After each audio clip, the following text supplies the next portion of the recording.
नमस्कार दोस्तों हमारे YouTube channel knowledge by SP में स्वागत है। तो आज हम इतिहास के इस सेशन में बात करेंगे कि प्राचीन इतिहास के बारे में, जो कि वैदिक काल के बारे में हम लोग बात करेंगे। तो इसके बारे में हम डिटेल से एकदम जानेंगे। तो आइए देखते हैं। इसमें वैदिक काल से लेकर राजपूत काल तक का अध्ययन करेंगे। ये जो प्राचीन इतिहास है, प्राचीन इतिहास में हम लोग वैदिक काल से लेकर के और राजपूत काल तक अध्ययन करेंगे। अब वैदिक काल, तो वैदिक काल जो है वो 1500 बीसी से लेकर 600 बीसी तक है। जो वैदिक काल चला, वैदिक पीरियड जो चला वो 1500 बीसी यानी ईसा पूर्व से 600 ईसा पूर्व तक है। अब इसको, ये जो वैदिक काल है, इसको दो भागों में बांटा गया है। एक तो ऋग्वैदिक काल है जो कि 1500 से 1000 बीसी तक, और एक उत्तर वैदिक काल है जो कि 1000 से 600 बीसी तक। तो ये जो ऋग्वैदिक काल है ये 1500 से 1000 तक इसका टाइम पीरियड है, और उत्तर वैदिक काल का 1000 से 600 तक है।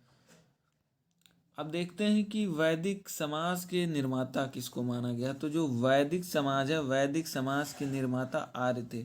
ऐसा माना जाता है कि जो वैदिक समाज है, वैदिक समाज के निर्माता जो थे वो आर्य थे, और आर्य मध्य एशिया से आए हुए थे।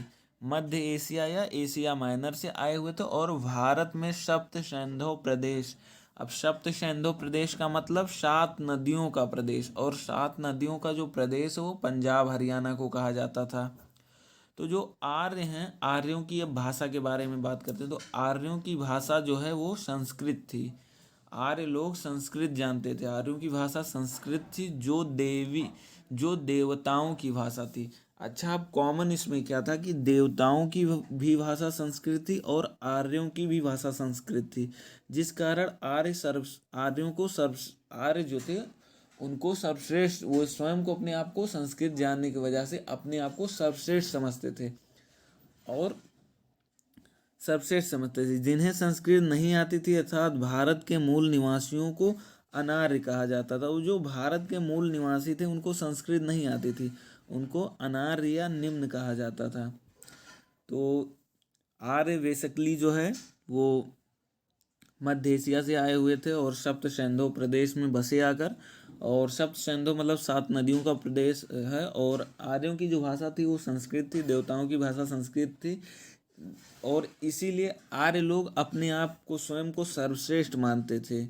और जो है, जो संस्कृत नहीं जानते थे, अर्थात जो भारत के मूल निवासी नहीं, मतलब मूल निवासी जो हैं, वो भारत के मूल निवासी थे, वो संस्कृत नहीं जानते थे, तो उन्हें अनार्य या निम्न वर्ग कहा गया। फिर इसके बारे में हम फिर देखते हैं कि दक्षिण भारत का आर्यीकरण अगस्त ऋषि। तो जो दक्षिण भारत है, दक्षिण भारत का आर्यीकरण जो है वो अगस्त ऋषि ने किया। उत्तर भारत का आर्यीकरण राजा विदेह के पुरोहित पंडित गौतम राहुगढ़ ने किया। उत्तर भारत का आर्यीकरण राजा विदेह के जो पुरोहित अर्थात जो पंडित थे गौतम राहुगढ़, उन्होंने किया। किंतु ये गंडक नदी को पार करके पटना नहीं पहुंच पाए। ये जो गौतम राहुगढ़ थे, ये गंडक नदी पार करके पटना नहीं पहुंच पाए, जिस कारण अथर्ववेद में पाटलिपुत्र को अछूतों की भूमि कहा गया। और ये वहाँ नहीं पहुंच पाए, इसीलिए अथर्ववेद में जो पाटलिपुत्र अर्थात पटना है उसको अछूतों की भूमि कहा गया। और यहाँ के जो गंगा जल है, गंगा जल को पवित्र नहीं माना गया है। यहाँ का जो गंगा जल है उसको पवित्र नहीं माना गया है। इसके बाद हम बात करेंगे कि इस समय जो सबसे प्रिय पशु था, अर्थात ऋग्वैदिक काल में जो सबसे प्रिय पशु था वो क्या था, वो गाय थी ऋग्वैदिक काल में। तो जैसा कि सिंधु सभ्यता में जो है गाय की चर्चा नहीं मिलती है, क्योंकि गाय के बारे में ज़्यादा नहीं जानकारी थी, लेकिन बैल की चर्चा अर्थात सांड की चर्चा मिलती है। और ऋग्वैदिक काल में गाय बहुत प्रिय पशु माना गया, और गाय के बारे में चर्चा है, जो समृद्धि का संकेत है। गाय को समृद्धि का संकेत माना जाता था, अर्थात अगर आपके पास गाय है तो आपको समृद्ध समझा जाएगा। गाय की हत्या करने पर मृत्युदंड दिया, और अगर कोई गलती से भी गाय की हत्या कर देता है तो उसको मृत्युदंड दिया जाता था। राजा का मुख्य कार्य गाय की खोज करना था। गाय की खोज करना अर्थात गविष्टि। तो राजा जो था वो गाय की खोज करता था अर्थात गविष्टि। उस समय अर्थव्यवस्था का जो मुख्य आधार था वो कृषि था। जो उस समय अर्थव्यवस्था का मुख्य आधार था वो कृषि था। वैदिक समाज ग्रामीण, मतलब वैदिक जो समाज है वो ग्रामीण सभ्यता थी। वैदिक समाज कैसी सभ्यता थी? तो ग्रामीण थी। सिंधु घाटी की तरह ये शहरी सभ्यता नहीं थी। ऋग्वेद के 7वें मंडल में दशराज युद्ध की चर्चा, और जो ऋग्वेद का 7वां मंडल है उसमें दशराज युद्ध के बारे में चर्चा किया गया है, जो आर्य तथा अनार्य के बीच हुआ था। और जो दशराज युद्ध है वो आर्य और अनार्य के बीच हुआ था, और उसमें जो आर्य लोग थे वो विजयी हुए थे। आर्यों का कबीला भरत था। जो आर्यों का कबीला था वो भरत था। इसी कारण उस समय जाति का निर्धारण कर्म के आधार पे होता था। और ये जो ऋग वैदिक काल है इसमें जो जाति का निर्धारण है वो उनके कर्म के हिसाब से होता था, ना कि जन्म के हिसाब से। किंतु जो उत्तर वैदिक काल में जाते जाते, उत्तर वैदिक काल में जब प्रवेश करते हैं, ऋग्वैदिक काल से निकलकर उत्तर वैदिक काल में जाते हैं, तो वहाँ जो है वो जन्म का जो निर्धारण है वो कर्म के आधार पे ना होकर वंश के आधार पे होने लगा। उत्तर वैदिक काल में लोहे की खोज हुई, अर्थात 1000 BC के आसपास लोहे की खोज हुई। और जब लोहे की खोज हुई तो कृषि भी बहुत तेजी से आगे बढ़ी। तो एक समझिए कि एक पूरा क्रांति सा आ गया। उसके बाद फिर जब उत्तर वैदिक काल पीरियड खत्म होते होते फिर द्वितीय नगरीकरण अर्थात सेकेंड अर्बनाइजेशन शुरू हो गया। महाजनपद काल जिसमें 16 महाजनपद थे। फिर इसको देखते हैं। अब ये आपका एक डायग्राम है जो कि इसमें दिखाया गया है कि ब्राह्मण, क्षत्रिय, वैश्य, शूद्र, मतलब इनको कैटेगरी वाइज रखा गया। तो सबसे ऊपर तो गॉड हो गए अर्थात भगवान हो गए। अब भगवान के बाद इधर देखिए ब्राह्मण। अब ब्राह्मणों का क्या काम था? तो ब्राह्मणों का काम था शिक्षा देना अर्थात ज्ञान बांटना। क्षत्रियों का क्या काम था? रक्षा करना। क्षत्रियों का जो काम था वो रक्षा करना था। और जो वैश्य हैं, वैश्य का काम क्या था? व्यापार करना। और जो शूद्र थे उनका काम था नौकरी अर्थात सर्विस सेक्टर। तो ये जो कैटेगरी वाइज बांटा गया है ये जन्म के आधार पे नहीं, ये इनके कर्म के आधार पे बांटा गया। अर्थात कोई पढ़ा रहा है तो उसको ब्राह्मण मानेंगे, कोई युद्ध लड़ रहा है किसी के लिए तो उसको क्षत्रिय मानेंगे, कोई व्यापारी है तो उसको शूद्र मानेंगे, मतलब वैश्य मानेंगे, सॉरी शूद्र नहीं वैश्य मानेंगे। और जो सर्विस सेक्टर इस समय जो देख रहे हैं इनको उस समय शूद्र की संज्ञा दी गई थी। तो कहीं ना कहीं ये व्यवस्थाएं बहुत ही अच्छी थी, लेकिन अब चूंकि जन्म के आधार पे होने लगा है तो कर्म के आधार पे ही ठीक था, क्योंकि कर्म प्रधान होता है। उसके बाद वैदिक काल जो है, वैदिक काल की जो मुख्य नदियां उनके बारे में देखते हैं। तो जो पहला है वो झेलन है। अब झेलन को वितस्ता कहा जाता था वैदिक काल में। ये जो झेलन नदी है उसको वैदिक काल में वितस्ता कहा जाता था। और जो व्यास नदी है, व्यास नदी को वैदिक काल में विपाशा कहा जाता था। और चिनाब नदी जो है, चिनाब नदी को वैदिक काल में अस्कनी कहा जाता था। और जो सतलज नदी है उसको वैदिक काल में शतुद्री कहा जाता था। तो इस प्रकार से नदियों का नाम है वितस्ता, मनव झेलम, विपाशा यानी व्यास, अस्कनी यानी चिनाब, और शतुद्री यानी सतलज। उसके बाद जो रावी है, रावी को पौरुषणी कहा जाता था, परुषणी।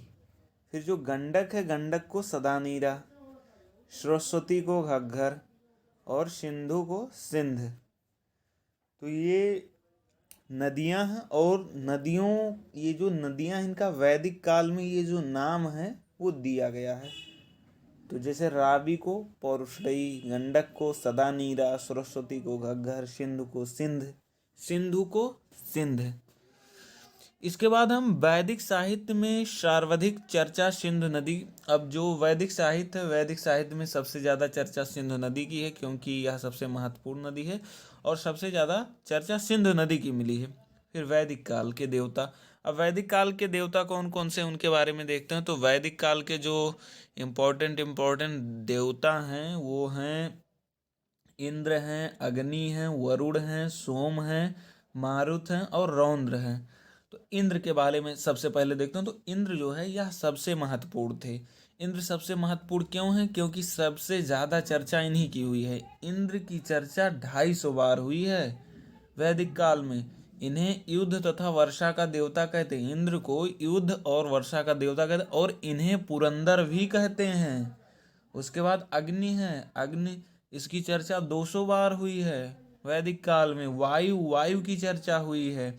सोम यानी जंगल के देवता, इनकी चर्चा हुई है। मारुत यानी तूफान के देवता, इनकी चर्चा हुई है। और उसके बाद रौद्र, यह सबसे क्रोध वाले देवता हैं। जो रौद्र हैं सबसे क्रोध वाले देवता हैं। इन्हें पशुओं का देवता कहते हैं। गविष्टि का अर्थ होता है गाय के लिए किया गया युद्ध। जो गविष्टि है, गविष्टि शब्द का जो अर्थ है वो गाय के लिए किया गया युद्ध। सीता का अर्थ होता है हल से जोती गई जमीन पर पड़ा हुआ निशान। जो सीता कहते नहीं, सीता भूमि, तो सीता का जो अर्थ होता है जल से, हल से जो जोती हुई जमीन है उस पर जो निशान पड़ता है उसी को सीता कहते हैं। और जो भूमि पर निशान, उसी को सीता भूमि कहते हैं।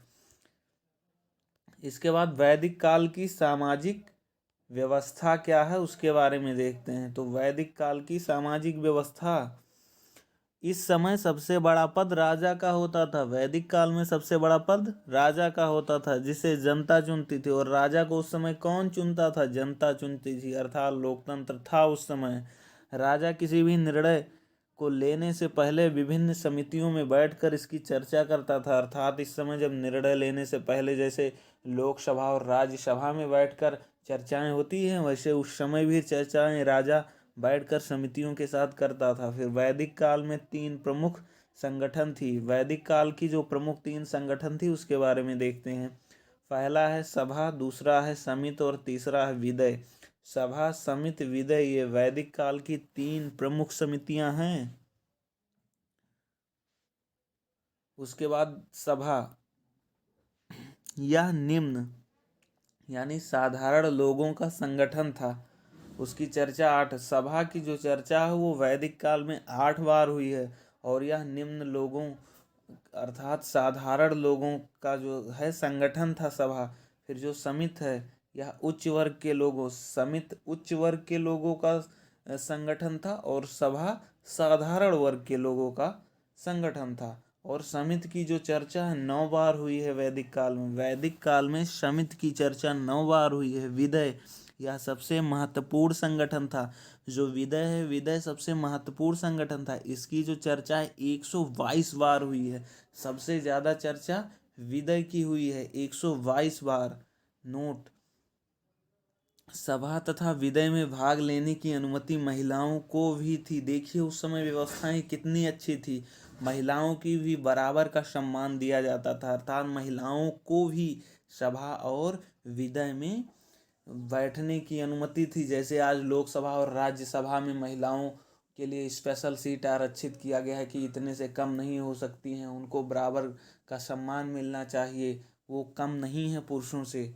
उनकी भी जितना पुरुषों का योगदान है राष्ट्र के निर्माण में उतना ही महिलाओं का है। इसके बाद वैदिक समाज, वैदिक समाज की सबसे जो छोटी इकाई थी वो गांव थी। आज भी जो है देश निर्माण, जो भारत का निर्माण हुआ है उसमें जो सबसे छोटी इकाई और सबसे जो छोटी भूमिका, सबसे जो अच्छी भूमिका वो गांव की है। गांव, गांव की जो भूमिका, उसी प्रकार वैदिक समाज में भी उस समय सबसे जो छोटी इकाई थी गांव थी, जिसके मालिक को ग्रामिक कहा जाता था। आज गांव का मालिक जो है ग्राम प्रधान होता है, लोग उसे चुनते हैं प्रत्यक्ष मतादान के अनुसार। सबसे बड़ी इकाई जन होती थी जिसके मालिक को राजन कहते थे। और वैदिक काल में जो सबसे बड़ी इकाई थी वो जन थी और उसका जो मालिक होता था उसको राजन कहते थे। उत्तर वैदिक काल में लोहे की खोज हो जाने के कारण कृषि तथा अर्थव्यवस्था में तेजी से परिवर्तन होने लगा। अब देखिए जब लोहे की खोज हुई तो उत्तर वैदिक काल में कृषि में भी परिवर्तन हुआ और अर्थव्यवस्था में भी परिवर्तन हुआ और समाज भी बदला। जब अर्थव्यवस्था बदलेगा तो समाज बदलेगा, जब समाज बदलेगा तो राजनीति बदलेगी, यानी प्रभाव सब पर पड़ेगा। समाज धीरे धीरे ग्रामीण सभ्यता से नगरीय होने लगा। जो समाज था वो धीरे धीरे ग्रामीण सभ्यता की ओर से मतलब ग्रामीण सभ्यता को छोड़ के धीरे धीरे नगरीय होने लगा। जन का आकार बढ़कर जनपद हो गया। जो जन होते थे उनका आकार इतना विस्तृत हुआ कि जनपद हो गया। जैसे आज के उसमें जैसे हम जिले को देखते हैं, इस प्रकार से जन का आकार बढ़कर जनपद हुआ और इसी जनपद का आकार आगे चलकर महाजनपद में बदल गया। और जो द्वितीय यानी सेकंड अर्बनाइजेशन हुआ, द्वितीय नगरीकरण हुई, तो उसमें 16 महाजनपदों की चर्चा है। महाजनपद काल, जो महाजनपद काल है सिंधु सभ्यता के बाद दूसरी नगरीय सभ्यता है। अर्थात पहली नगरीय सभ्यता सिंधु सभ्यता थी और दूसरी महाजनपद काल है। भारत में कुल 16 महाजनपद हुए जिनकी चर्चा बौद्ध ग्रंथ अंगुत्तर निकाय में है। जो भारत में 16 महाजनपद हुए उनकी चर्चा बौद्ध ग्रंथ के अंगुत्तर निकाय में है। 16 महाजनपद में सबसे समृद्ध तथा सबसे शक्तिशाली मगध जनपद था। जो 16 महाजनपद हुए हैं उनमें जो सबसे शक्तिशाली और सबसे है और सबसे जो समृद्ध था वो मगध महाजनपद था, जो आगे चलकर इन जनपदों पर अधिकार कर लिया। यानी मगध महाजनपद इतना समृद्ध और शक्तिशाली था कि आगे चलकर और जो महाजनपद थे उन पे अधिकार कर लिया। फिर वैदिक काल में टैक्स को बाली कहते थे। जो वैदिक काल है, वैदिक काल में टैक्स अर्थात कर को वाल कहते थे, वाली कहते थे। जबकि जो है देवताओं को खुश करने के लिए पशु बलि दी जाती थी। उस समय क्या होता था, ये धारणा थी कि पशु बलि देने से देवता खुश होंगे, तो देवताओं को पशु बलि दी जाती थी। और इस समय जो है घड़ा, मनका या मृदभांड 4 प्रकार के होते थे। तो देखते हैं, तो इस समय के जो घड़ा या मनका थे ये 4 प्रकार के होते थे। मनका, एक था धूसर मृदभांड, एक था काला मृदभांड, एक था लाल मृदभांड और मिश्रित मृदभांड। धूसर मृदभांड, काला मृदभांड, लाल मृदभांड और मिश्रित मृदभांड। सर्वाधिक प्रचलन धूसर मृदभांड का था और सबसे ज़्यादा जो चलन में उस समय था वो धूसर मृदभांड था, जिस पर चित्र बने होते थे। ये जो धूसर मृदभांड था इस पे चित्र बने होते थे, जिसके कारण इसे चित्रित धूसर मृदभांड भी कहते हैं। धूसर मृदभांड पर चित्र बने होने के कारण इसे चित्रित धूसर मृदभांड भी कहते थे। मिश्रित जो मृदभांड है वो लाल एवं काला दोनों का मिश्रण होता था। मिश्रित मृदभांड लाल और काला दोनों का मिश्रण होता था। इस समय 3 प्रकार के यज्ञ प्रचलन में थे। जो यज्ञ की बात की जाए, वैदिक काल में यज्ञ जो है वो 3 प्रकार के यज्ञ उस समय चलन में थे। एक था अश्वमेध यज्ञ, एक है वाजपेयी यज्ञ और राजश्रेय यज्ञ। तो अश्वमेध यज्ञ के बारे में देखते हैं। इसमें घोड़े को यज्ञ करके छोड़ दिया जाता था। जो अश्वमेध यज्ञ होता था उसमें जो है घोड़े को यज्ञ करने के बाद छोड़ दिया जाता था और जहाँ तक घोड़ा जाता था वहाँ तक का क्षेत्र राजा ले लेता था।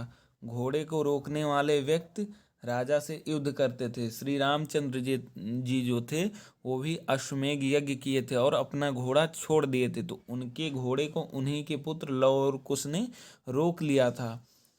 और तब फिर वही लव कुश कांड में लव कुश और वही राम लक्ष्मण भरत और सबसे लड़ाइयाँ लव कुश की होती हैं, वो अश्वमेध यज्ञ ही था जो घोड़ा छोड़ा गया था। उसके बाद है वाजपेयी यज्ञ। यह राजा के शक्ति प्रदर्शन के लिए होता था। जो वाजपेयी यज्ञ था इसमें राजा के शक्ति प्रदर्शन, और अश्वमेध यज्ञ घोड़ा छोड़ दिया जाता था। घोड़ा जहाँ तक जाता था वो क्षेत्र राजा का हो जाता था। जो उस घोड़े को रोकता था राजा से उसको युद्ध करना पड़ता था। और जो वाजपेयी यज्ञ है यह राजा के शक्ति प्रदर्शन के लिए होता था। मतलब राजा अपनी शक्ति को प्रदर्शित करने के लिए, दिखाने के लिए वाजपेयी यज्ञ करता था। इसमें रथों की रेस लगाई जाती थी वाजपेयी यज्ञ में। फिर है राजश्रेय यज्ञ। राज्याभिषेक के समय इस यज्ञ को कराया जाता था। जो राजश्रेय यज्ञ है उसको राज्याभिषेक के समय कराया जाता था। फिर उत्तर वैदिक काल में जब अतिरंजी खेती में लोहे की खोज हुई, तो जो लोहे की खोज है वो उत्तर वैदिक काल में अतरंजी खेती में हुई थी।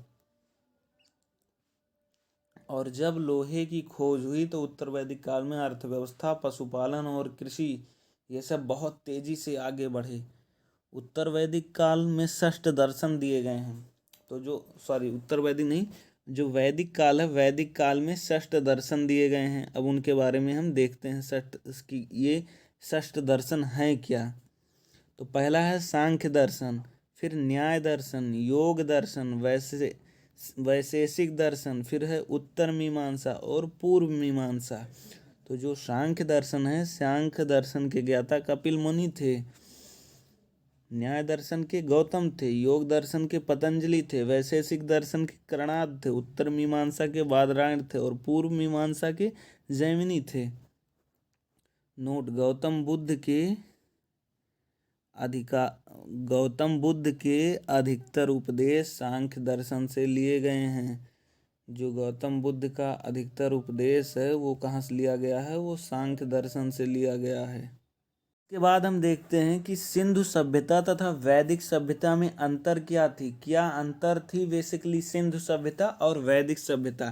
तो एक और हम सिंधु सभ्यता और दूसरी ओर वैदिक। तो जो सिंधु सभ्यता थी वो नगरीय सभ्यता थी और वैदिक सभ्यता कैसी थी, ग्रामीण सभ्यता थी।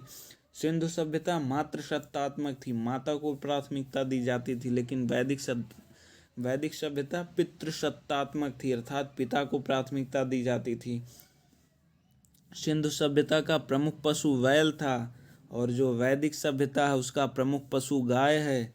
सिंधु सभ्यता में नियोजन चलता था और वैदिक सभ्यता में सामाजिक नियोजन था।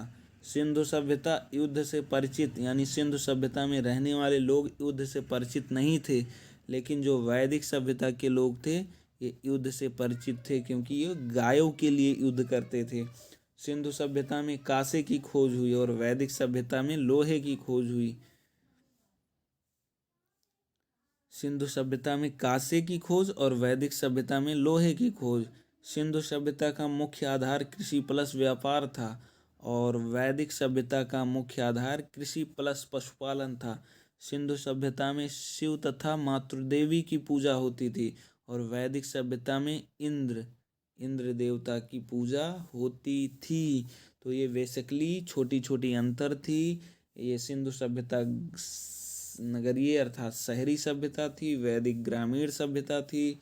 सिंधु सभ्यता में माता को प्रधानता दी गई, वैदिक सभ्यता में पिता को प्रधानता दी गई।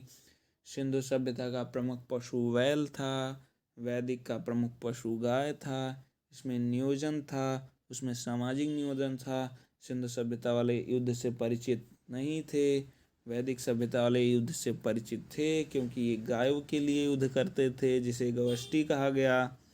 तो इस प्रकार से है।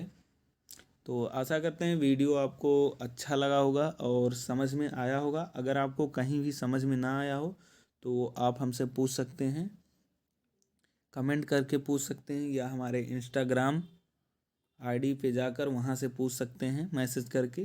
तो जैसा आपको अच्छा लगे वैसा कर सकते हैं। और वीडियो को लाइक करना मत भूलिएगा और साथ ही साथ वीडियो को शेयर करिए ताकि और लोग भी इसे देखें। और इसी के साथ कहना चाहूँगा कि आपका प्यार और भरोसा ही हमें आगे बढ़ाएगा। तो अपना प्यार और सपोर्ट प्लीज़ बनाए रखिएगा, सहयोग बनाए रखिएगा। धन्यवाद।